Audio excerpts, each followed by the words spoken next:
my friend, the great Anna Kasparian, who does great work on TYT, but also really good work on her show Unfiltered.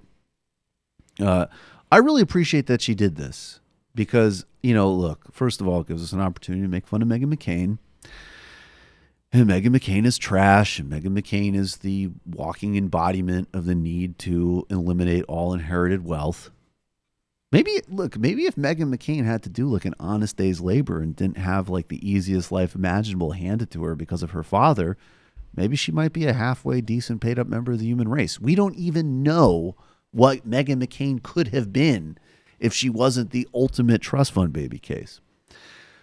I always thought that Meghan McCain's kind of shtick was basically like, I want to be given money. I want to be handed a huge inheritance. My dad. And of course, because of my dad, I'm sure, of course, I support Israel no matter what it does. I think the United States should go and bomb other people as much as possible, particularly in the Middle East. But hey, I have gay friends. And, And I remember when John McCain was running for president, there was one time, I think in 2000, when he was doing his Maverick run, he got in trouble because someone asked him, he was pro-life, but someone said, hey, if your daughter got pregnant, what would you do? And I believe he actually said we'd have to talk about it and she'd have to think about it, which was, he might have even said it was her choice, which is a hugely controversial thing at the time. So I thought Meghan McCain's whole shtick was, lie about Ilhan Omar, throw tantrums, mention her dad, but kind of do the spoiled millennial equivalent of, I'm a fiscal conservative and a social liberal. But this clip, actually, I guess, according to what Anna's saying, that is actually what her position is. But she's going out telling the public something very different. She's got to make hay. Far out. Let's check this out. Following the state of Georgia passing the fetal heartbeat bill into law, of course, the conversation about that legislation and now law was had on The View. And what's interesting is how Meghan McCain supposedly supports the legislation in this next video and how she supposedly supports scientific evidence for the legislation. Take a look. Honestly, I think what we need to do on this conversation is I'd like to see much more doctors and medical experts involved. Yeah. Get it out of politics. By the way, overwhelmingly shows. I'm sorry. It is politics. I'm confident if you polled most doctors, I'm assuming most of them would in fact be pro-choice and pro-woman sovereignty, but it doesn't matter. You can find doctors who were so committed to providing the service that they were assassinated after Bill O'Reilly called them killers every night on national television. And I'm sure you can find doctors who, like Ben Shapiro's wife, probably is pro-life.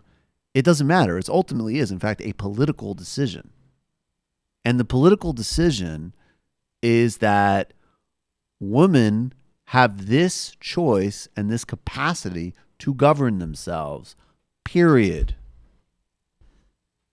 Way overwhelmingly shows that life does start at conception. The science backs it, and liberals always want to believe science when it comes to climate change and things like that. When it comes to life, that is your belief. That is your belief. You don't believe science. The science that backs it up as well. Here's what I don't want to do. Don't say you don't believe. That's not what I'm saying. I'm saying I don't believe that the minute you conceive, you are with child. What I don't want is I don't want anyone telling me what I have to feel and believe. That's my problem. A nuance there when you're talking about being pro-life. I understand it can be different. Sorry, we'll be back. Later, you mad? We have to include that last part, that toss to the brain. You mad? Anyway. Was it about Meghan? Probably. I mean, the eye rolls are nonstop. But I have a quick message for Meghan. Look, I just wish that you were honest about your real views on abortion, because her public statements about abortion are very different from her private statements about abortion. So I'm just putting that out there because I think it's important for you to be honest, because women's lives and livelihood is really, being jeopardized here by you trying to win political brownie points by conservatives by saying things that you don't actually believe. So I'm just putting that out there. Wow. Secondly, I know shots fired, but I think it's important I didn't know to that. call out people's dishonesty. So that happened. So Anna basically was saying, like, you know, because she did know Meghan McCain. I think they worked on a TV project. I think they were hired at the same place. Not like they didn't work to collaborate together, but they were hired part of the same project together. And so she's basically saying, like, yeah, I've had private conversations with you where pretty different than your public shtick, which does not surprise me at all. John McCain.